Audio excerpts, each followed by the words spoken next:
Bom dia, irmãos.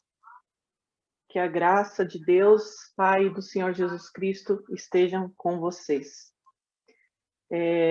Primeiramente, agradecer a Deus de estarmos reunidos nessa manhã para falarmos um pouquinho da palavra do Senhor, nesse estudo tão precioso. E eu quero também falar que essa revista é muito preciosa e muito oportuna para o momento que estamos passando. E o texto que nós vamos ler nessa manhã e meditar está em 2 Coríntios, no capítulo 3. Eu peço que os irmãos me acompanhem. Eu vou estar lendo o capítulo todo, tá? E vou estar usando a versão Nova Almeida atualizada.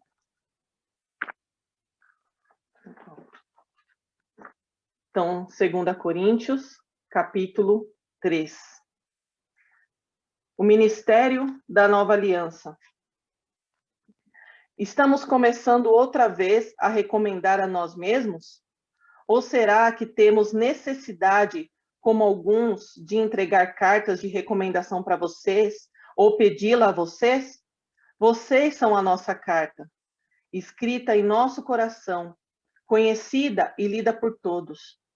Vocês manifestam que são a carta de Cristo, produzida pelo nosso ministério, escrita não com tinta, mas com o Espírito do Deus vivo, e não com tábuas de pedra, mas em tábuas de carne, isto é, nos nossos corações. E é por meio de Cristo que temos tal confiança em Deus.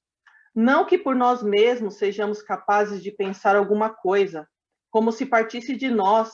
Pelo contrário, a nossa capacidade vem de Deus, o qual nos capacitou para sermos ministros de uma nova aliança, não de letra, mas do Espírito, porque a letra mata, mas o Espírito vivifica.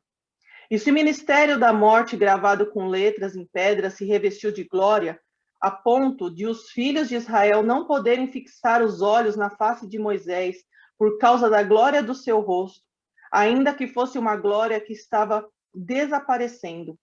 Como será de maior glória o ministério do Espírito?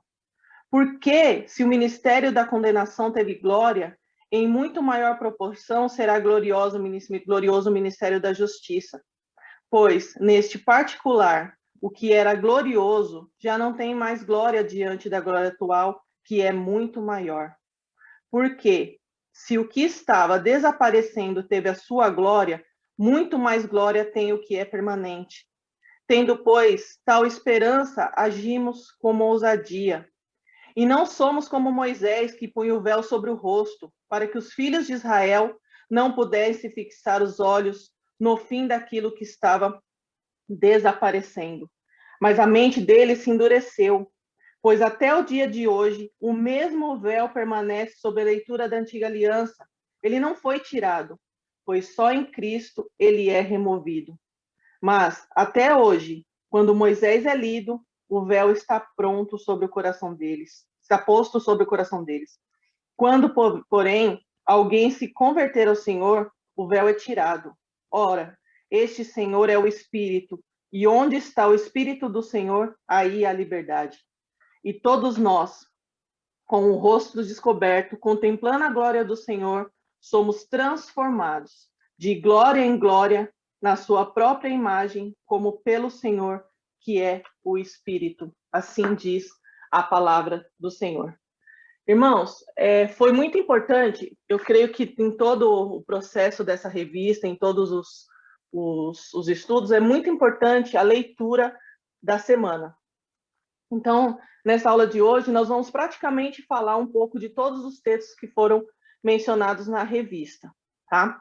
Então, primeiramente, nós vamos falar sobre alguns pontos fundamentais da segunda carta de Paulo aos Coríntios. Primeiramente, Paulo escreve como apóstolo de Jesus Cristo. Os cristãos deveriam se sentir consolados e encorajados com o cuidado de Deus em meio ao sofrimento. O poder de Deus é manifestado em meio à fraqueza humana. A nova aliança em Cristo cumpre gloriosamente as expectativas da antiga aliança, que é a nossa lição de hoje. Os cristãos devem ajudar a suprir as necessidades materiais um dos outros. O apóstolo Paulo escreveu 2 Coríntios na Macedônia, em 53 a 57 depois de Cristo, a fim de expressar gratidão pelo arrependimento e pela obediência renovada dos crentes de Corinto. E a compreensão que o apóstolo tem de seu apostolado decorre imediatamente da sua compreensão do evangelho como relação do poder de justiça no acontecimento da cruz. Paulo também, na carta de Coríntios, na 2 Coríntios, também defendeu seu ministério contra acusações de falsos apóstolos lá em Corinto, que estavam desafiando a sua autoridade e integridade, como nós lemos agora no versículo 1 deste capítulo. E, irmãos, antes de considerarmos os contrastes entre a velha e a nova aliança, primeiramente eu quero indicar 2 leituras que eu fiz que me ajudou muito, né, no estudo dessa lição. O primeiro livro chama-se Ego Transformado, do pastor Timothy Keller, e eu pedi para que os irmãos lessem o livro de Hebreus. Eu fiz a inclusão de mais um texto durante a semana, e eu usei um livro que é do Martin Lloyd-Jones, que chama Um Sumo Sacerdote Misericordioso e Fiel, que é o estudo do livro de Hebreus. Então, ele fala que essa nova aliança, nós temos que ter como um modelo de vida. Então, são 2 leituras que são muito ricas, e até agora que eu entrei de férias no seminário, esse livro de Hebreus é um livro que eu comecei a ler, que eu estava esperando entrar de férias para fazer a leitura desse livro. Então, antes de considerarmos esses contrastes entre a velha e a nova aliança, importa-nos saber qual é a essência dessa nova aliança e como que Paulo descobriu o segredo de uma vida vitoriosa. Nós sabemos que, diante dessa pandemia, diante desses 500 dias que nós estamos vivendo, estamos longe de pessoas, estamos vivendo isolados, nós somos saturados constantemente por mensagens que prometem um sucesso imediato, que tudo que passe na nossa vida, que assim, nesse tempo, nós estamos vivendo muita ansiedade, muito estresse, depressão, e a ansiedade é quando a gente fica pensando muito no futuro.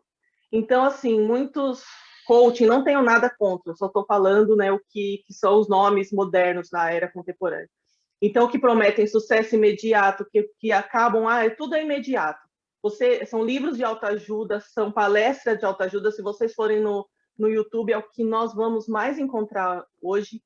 Nos enchem de esperanças, né? Enche a nossa biblioteca, muitas vezes a gente compra, como eu estou falando, nada contra os livros de autoajuda, nada contra eles. Mas tudo isso promete o quê? Uma felicidade instantânea, principalmente agora, né, onde o estresse, a ansiedade, a depressão faz parte, infelizmente, do nosso dia a dia. E a pressa para essa vitória e a pressa para que tudo se resolva, porque nós vivemos em tempos que a gente não sabe do amanhã, o que vai acontecer, muitas vezes nos leva a buscar soluções estilo fast food. Soluções imediatas. Aqui, pronto, acabou, vamos lá, compro, vou lá no McDonald's e compro um lanche, pronto, acabou. Acabou, é imediato, é algo assim para acabar na hora. Então, muitos falam, olha, leia esse livro, torne-se muito bem. Quando eu trabalhava na Citroën, tinha um coaching lá chamado Rogério Caldas, e ele sempre incentivava os vendedores, e ele ficava assim, leia esse livro que você vai se tornar o melhor vendedor do mundo, você tem poder, desperte, né, o gigante adormecido dentro de você.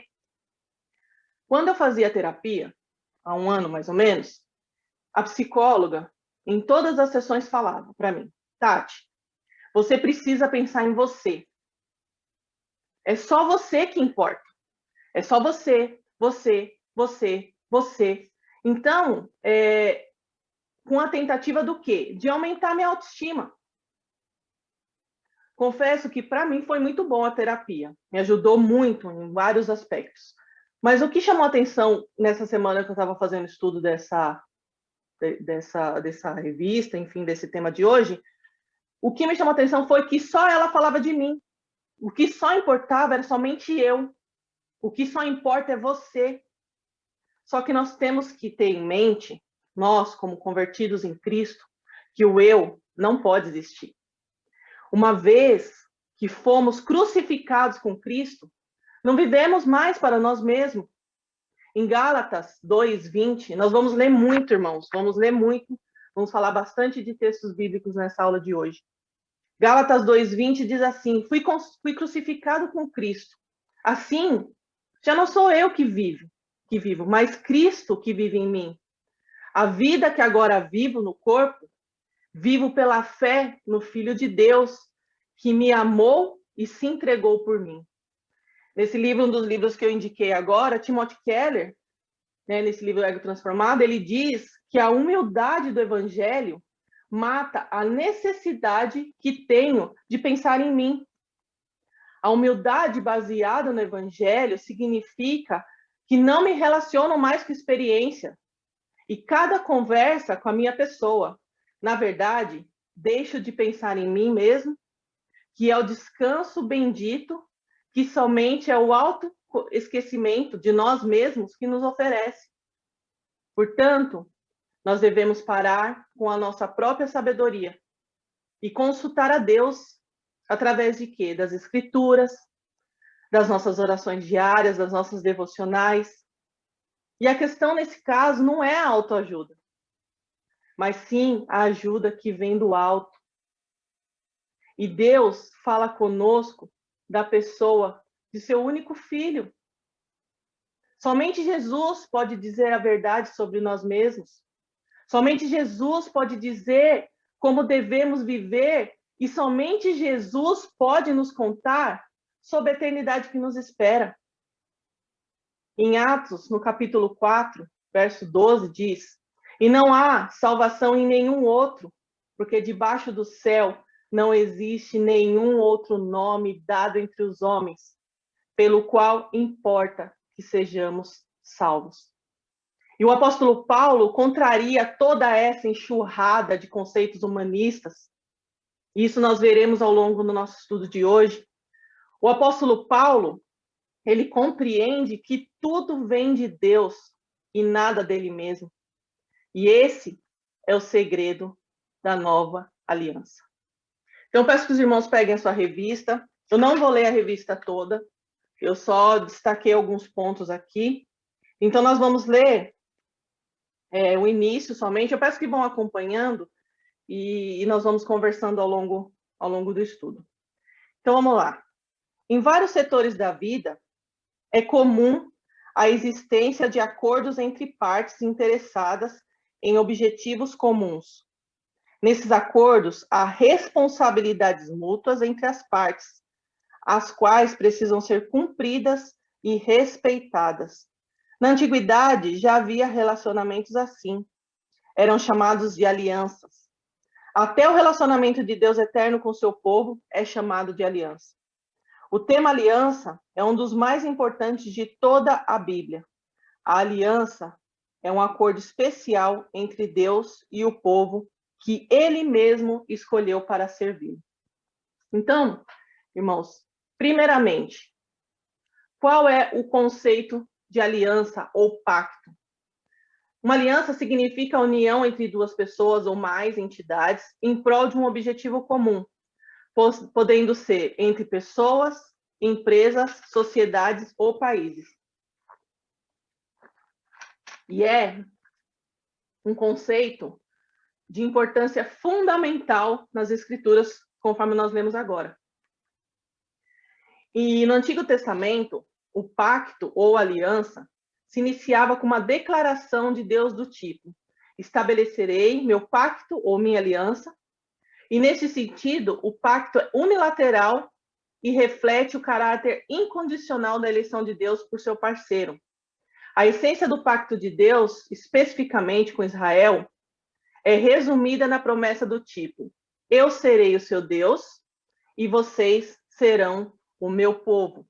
E aqui em alguns textos que falam dessa afirmação de Deus. No Novo Testamento, a distinção entre o pacto antigo e o novo está nas Escrituras. E aqui também os textos também que Deus que fala aqui sobre esse pacto. Ambos são a mesma aliança em substância, no sentido de que ambos se baseiam na promessa de Deus, de que será o único Deus de seu povo escolhido e que há de redimi-lo. Todavia, o nosso pacto é superior ao antigo. O novo pacto é superior ao antigo. Daí, diferencia o modo em que são administrados. Só um momentinho. Não?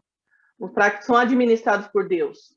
Neste último sentido, pode ser dito que a nova aliança substitui a antiga.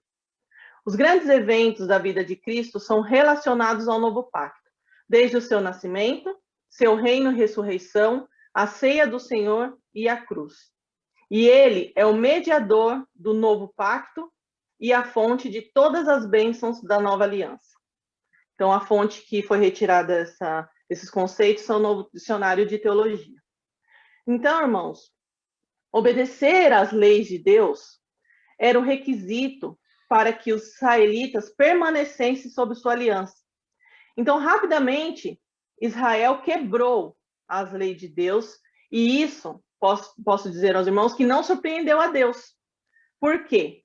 Porque era tudo parte do seu plano de redenção. A lei, ela estava ali para mostrar que o pecado estava tão revestido no homem e que ninguém podia obter salvação por meio de obras. Deus requer perfeição e não há uma só pessoa que possa obter isso por si mesmo. Portanto, Deus prometeu uma nova aliança que seria baseada na fé e não em obras. E nessa aliança, as leis de Deus seriam escritas no coração do seu povo e ele daria o desejo de guardá-las.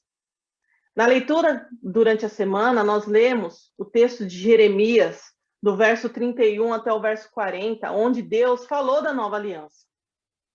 E aí diz assim o texto: Eis aí vem os dias, diz o Senhor, em que firmarei nova aliança com a casa de Israel e com a casa de Judá. Não segundo a aliança que fiz com seus pais no dia em que os tomei pela mão para os tirar da terra do Egito, pois eles quebraram a minha aliança, apesar de eu ter sido seu esposo, diz o Senhor. Porque esta aliança que farei com a casa de Israel, depois daqueles dias, diz o Senhor, na mente lhes imprimirei as minhas leis, também no seu coração as escreverei, e eu serei o Deus deles, e eles serão o meu povo.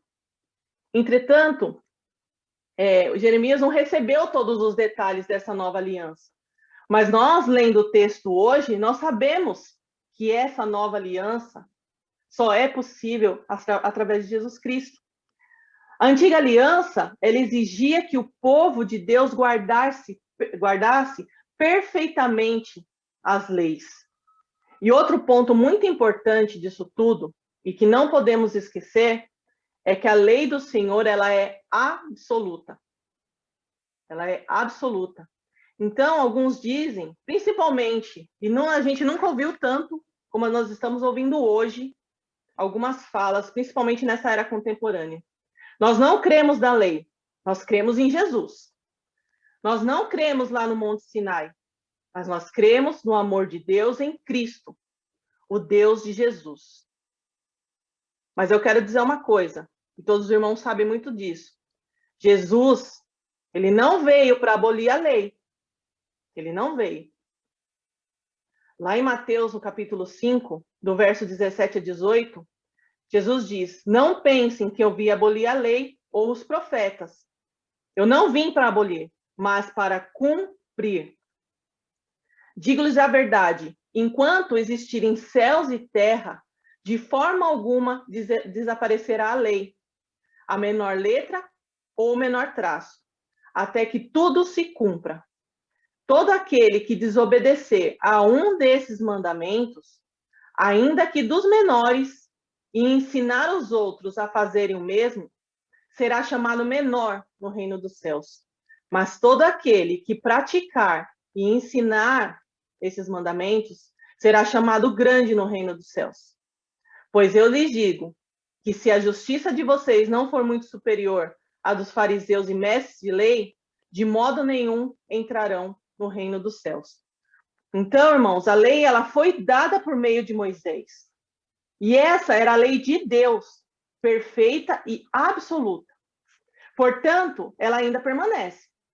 E não basta somente nós observarmos somente partes da lei. Deus exige que ela seja cumprida por inteiro. Lá em Lucas, no capítulo 10, no verso 17, Jesus disse: a isto respondeu: ame o Senhor teu Deus de todo o teu coração e de toda a sua alma, com todas as suas forças e todo o seu entendimento. E ame o seu próximo como a você mesmo. Entre outros ensinos de Jesus, baseados na lei. Então, isso é o que Jesus nos ensina. E não se trata de bondade, não se trata de amabilidade e compaixão, e sim amar a Deus de todo o seu ser e viver para a glória e louvor dele. Então, Jesus, falando do caráter espiritual da lei, não é algo exterior, e sim de coração, como o próprio Paulo enfatiza no versículo 2 do texto de 2 Coríntios. Portanto, a velha aliança, ela é gravada com letras em pedra e é chamado pelo apóstolo Paulo de ministério de morte. Isso porque a lei revela o pecado, mas não tira. A lei condena, mas não absolve.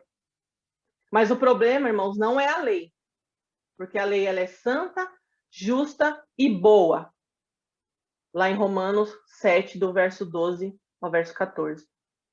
Contudo, o homem é rendido ao pecado e é escravo do pecado. E não pode satisfazer as demandas da lei. A lei ela é toda inflexível e não inocente o culpado. Êxodo 34, 7. Segundo a lei, a alma que pecar, essa morrerá. Ezequiel 18, 4. Então, sabendo que os seres humanos não podiam salvar-se a si mesmos por meio da obediência e das obras, Deus revelou a nova aliança. E essa nova aliança não depende dos humanos, ela é totalmente dependente de Deus. E o Senhor enviaria o último sacerdote para realizar o último sacrifício pelos pecados do seu povo, de uma vez por todas, e seu nome é Jesus Cristo.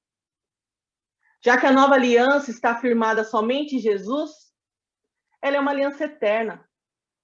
Ela é uma aliança inteiramente sobre a graça. Queridos, o plano de Deus, ele é perfeito. Vamos voltar para a revista? No tópico primeiro, vamos lá.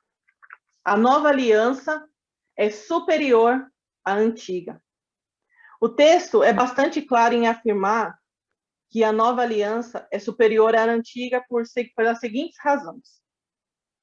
1. Por cumprimento das profecias. O versículo 3 fala sobre a carta escrita nos corações pelo Espírito de Deus. Assim, cumprida a profecia que dizia que Deus mesmo colocaria a sua lei, isto é, sua vontade no coração dos fiéis. Em primeiro lugar, as tábuas de pedra. Então, ele fala das tábuas de pedra e das tábuas de carne. A velha aliança foi um código de leis escritos em tábuas de pedra. E a nova aliança, essa antiga aliança, né? E a nova aliança é a própria palavra de Deus escrita nos nossos corações, ou seja, dentro de nós. Na velha aliança, a lei estava em tábuas de pedra. E na nova aliança, a lei está em tábuas de carne, onde Deus mesmo muda o nosso interior. E ele escreve a sua lei em nossos corações e nos capacita a obedecê-la. Porque Deus é quem efetua em vocês tanto querer como realizar, segundo a sua boa vontade. Filipenses 2, 13. E também por produzir a vida. Tópico 1.2. O verso 6 apresenta uma expressão muito conhecida e popular entre os evangélicos. A letra mata, mas o Espírito vivifica. O significado desta frase é entendido quando compreende que o apóstolo está afirmando que a lei somente pode dizer que o pecado existe e denunciá-lo, mas não oferece condições para vencê-lo. E somente na nova aliança é possível vencer o pecado. E somente a nova aliança produz vida. A lei, ela mata quando usada de modo impróprio, isto é, como um sistema de regras que devem ser observados a fim de estabelecer uma autorretidão do indivíduo. Em Romanos, capítulo 3, no verso 20, diz: porque ninguém será justificado diante de Deus por obras da lei, pois pela lei vem o pleno conhecimento do pecado. Ou seja, usar a lei dessa forma, da forma da autorretidão, conduz o que? A morte, visto que ninguém pode satisfazer as suas exigências e, portanto, todos ficam sob sua condenação. O ministério do Espírito é completamente diferente. É o ministério da nova aliança, sob qual os pecados são perdoados para nunca mais serem lembrados. E as pessoas são motivadas, irmãos, nós somos motivados e capacitados pelo Espírito a fim de realizar aquilo que a aplicação imprópria da lei jamais poderia conseguir. O texto de Jeremias diz isso, Ezequiel, Romanos, Ezequiel 36 também na leitura da semana, texto de Jeremias também na leitura da semana, Romanos no verso 8, capítulo 8, verso 3 e 4. Então, o ministério do Espírito, ele traz vida, porque na nova aliança, o pecador é substituído por Cristo. E em Cristo recebemos perdão dos nossos pecados. O Filho de Deus veio ao mundo como nosso representante. Quando ele foi à cruz, Deus lançou sobre ele a iniquidade de todos nós. Isaías 53, 6. Ele foi feito pecado por nós, 2 Coríntios 5, 21, e maldição por nós, Gálatas 3, 13. Ele foi ferido e traspassado pelas nossas transgressões, e quando estava suspenso a terra e o céu, o próprio sol cobriu o seu rosto e houve trevas sobre a terra. Nem mesmo o Pai pôde ampará-lo.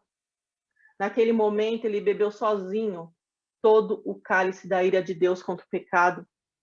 Então, vitoriosamente pagou a dívida contra nós, rasgou, anulou, encravou na cruz e bradou: está consumado. Cristo morreu a nossa morte, irmãos, para vivermos a sua vida. Essa é a nova aliança. Pela morte de Cristo, temos vida abundante e vida eterna. Então, o ministério do Espírito é aplicar em nós os benefícios da redenção de Cristo. No tópico 2, diz que a nova aliança ela é mais duradoura que a antiga. Finalmente, pode-se dizer que a nova aliança é permanente, enquanto a antiga foi passageira em sua duração. Porque se o que desvenecia a sua glória, muito mais a glória muito mais glória tem o que é permanente. Já no Antigo Testamento, encontram-se sinais que apontam para a transitoriedade da antiga aliança, isto é seu aspecto passageiro. O profeta Jeremias falou sobre o tempo em que Deus celebraria uma nova aliança com seu povo e utiliza essa ideia na bela profecia de restauração do povo, quando o próprio Senhor estaria colocando um coração novo e um espírito novo nos seus escolhidos. Então, irmãos, aqui ele fala sobre Moisés.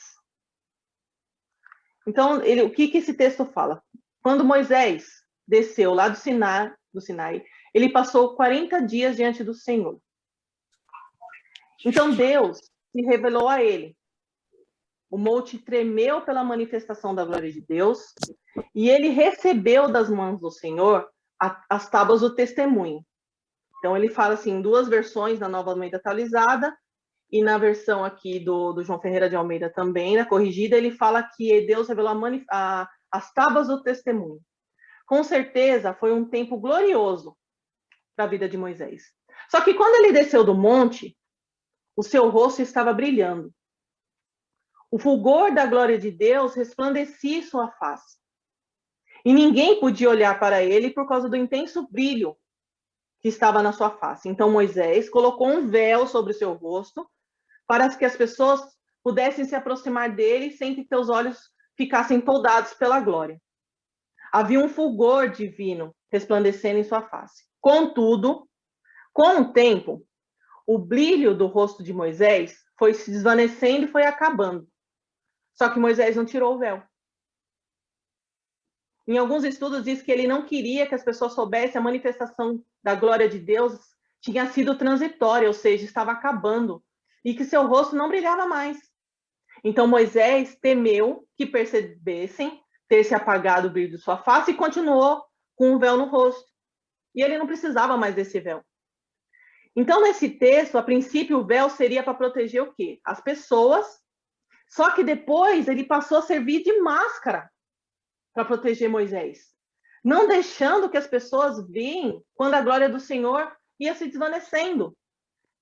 E nesse texto, Paulo, ele não se preocupa com as intenções de Moisés. Tá? O dever de Paulo nesse texto era proclamar a lei ao povo de Corinto. E, sem dúvida, ele pretendia que todos eles entendessem o real motivo desse significado. Portanto, nada do que Paulo diz aqui nesse texto está denegrindo a pessoa de Moisés. A gente tem que deixar bem claro, porque alguns estudos que eu fiz essa semana deu a entender assim, que Paulo está denegrindo. Não é isso. Paulo não estava preocupado com as intenções. O que ele queria mostrar era o que aquilo estava querendo dizer. No comentário bíblico de João Calvino, ele diz assim que o mesmo véu permanece não levantado, porque esse véu ele é removido com Cristo, quando o véu do templo se rasga. E nesse comentário ele também acrescenta que este véu não é removido senão que ele não é removido senão por Cristo, e conclui que somente aqueles cujas mentes se voltem para Cristo são capazes de ter o verdadeiro discernimento. E a principal distinção que ele extrai entre a lei e o evangelho é que o brilho da lei ofusca os olhos dos homens, em vez de iluminá-los. Mas que no evangelho o glorioso rosto de Cristo é nitidamente contemplado. Então, com isso, irmãos, Paulo nos anima ao quê? A manter a nossa face descoberta, para crescermos de glória em glória. Portanto, precisamos arrancar o quê? Os véus e as máscaras de nós, para que possamos andar na luz. Precisamos tomar muito cuidado com as nossas máscaras. Muitas vezes a máscara do legalismo, muitas vezes a máscara da duplicidade, de ter duas caras, muitas vezes a máscara da filantropia. Então, a gente tem que tomar, todo mundo temos que tomar muito cuidado com nossas máscaras. E para andar na luz de Cristo, e para andar na nova aliança, nós temos que remover essas máscaras. E no verso 18, ele responde porque a nova aliança tem maior glória que a antiga.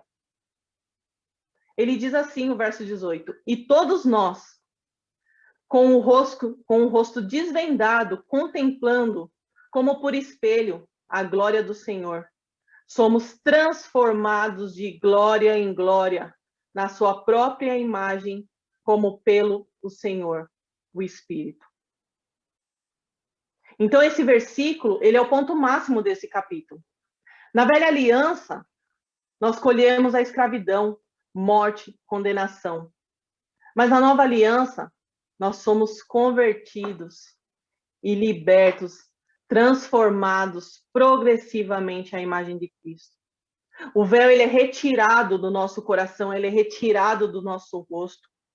E não apenas no ato da conversão, mas nesse processo de santificação, que é um contínuo remover de máscaras, é um contínuo remover do véu. Deus não apenas destinou para a sua glória, mas está empenhado a nos transformar à imagem do Rei da Glória. Romanos 8, 29. Deus quer nos transformar à imagem de Cristo e esculpir em nós o caráter dele. O plano de Deus é que aqueles que foram convertidos a Cristo e foram libertos pelo Espírito Santo alcancem o pleno conhecimento do Filho de Deus. Efésios 4:13 diz: até que todos cheguemos à unidade da fé e no pleno conhecimento do Filho de Deus, ao estado da pessoa madura, à medida da estatura da plenitude de Cristo. No tópico 3 da revista, diz que a nova aliança é mais duradoura que a antiga. Mas eu acabei lendo aqui o capítulo 2, mas era no 3. Vamos lá.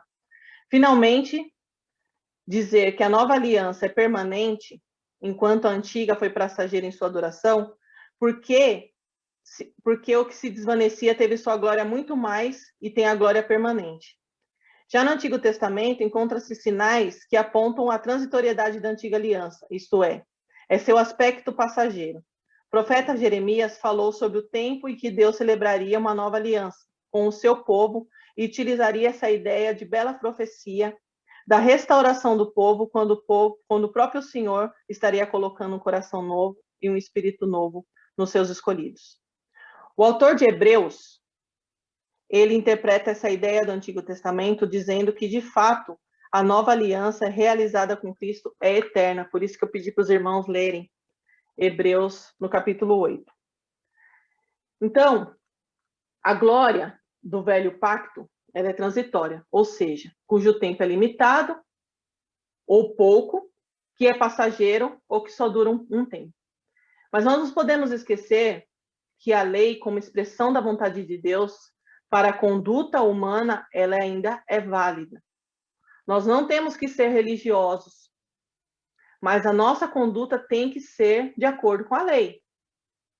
O texto, as escrituras é muito clara nisso.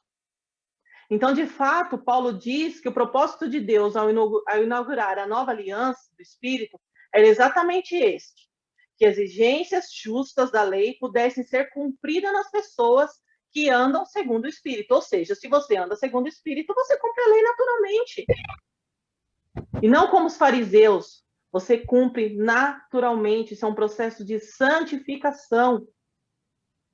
Em Romanos, no capítulo 8, verso 4, diz: a fim de que a exigência da lei se cumprisse em nós, que não vivemos mais segundo a carne, mas segundo o Espírito. Entretanto, o tempo do ministério da lei chegou ao fim.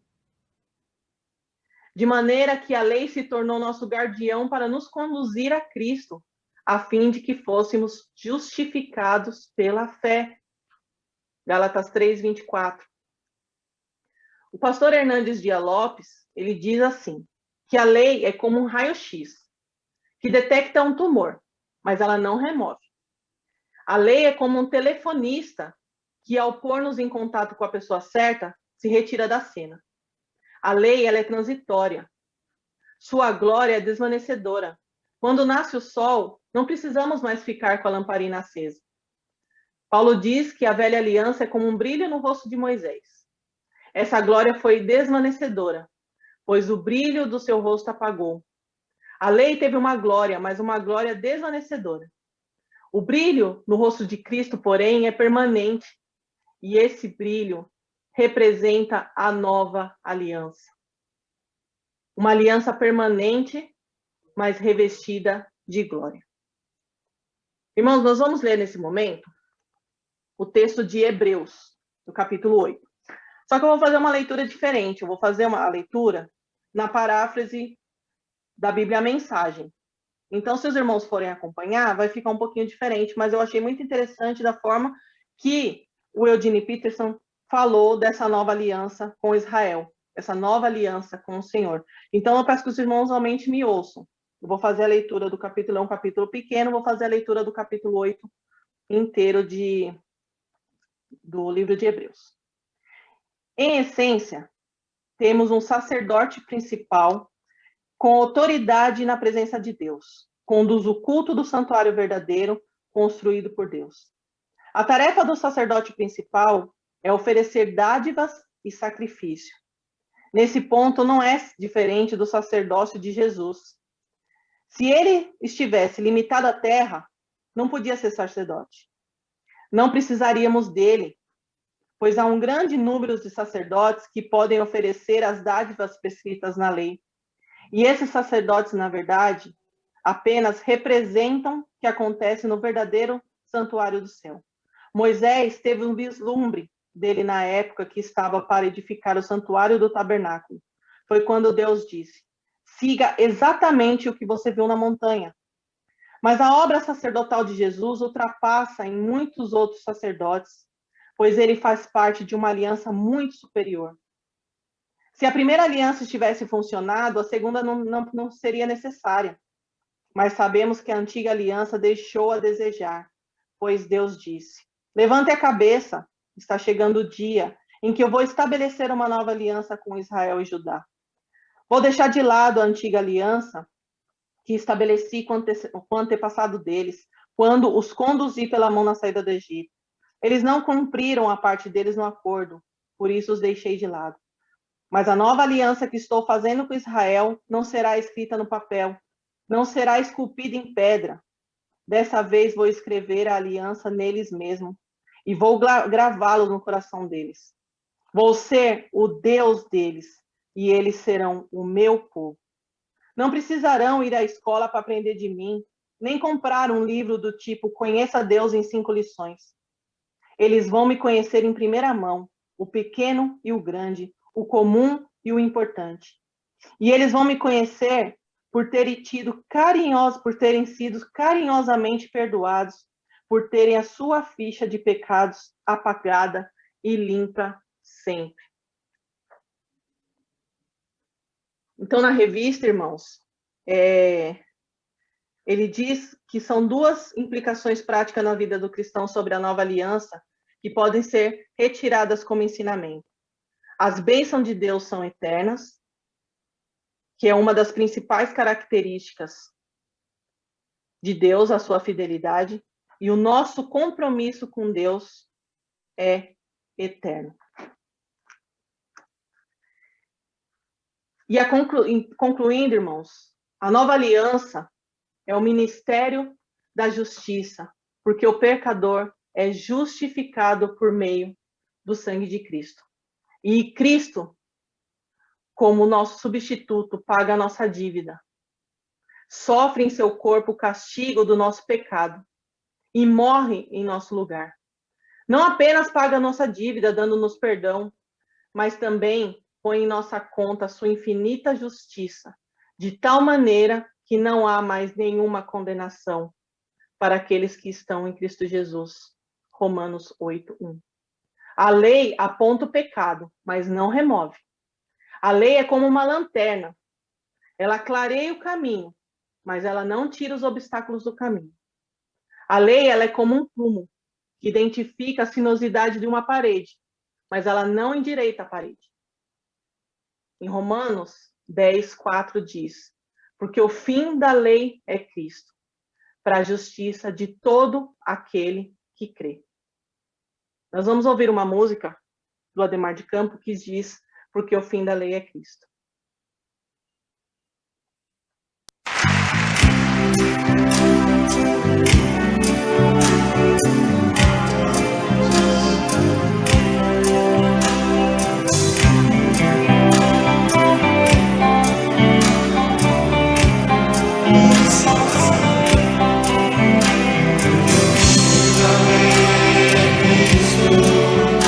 A justiça de todo que crê.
Amém.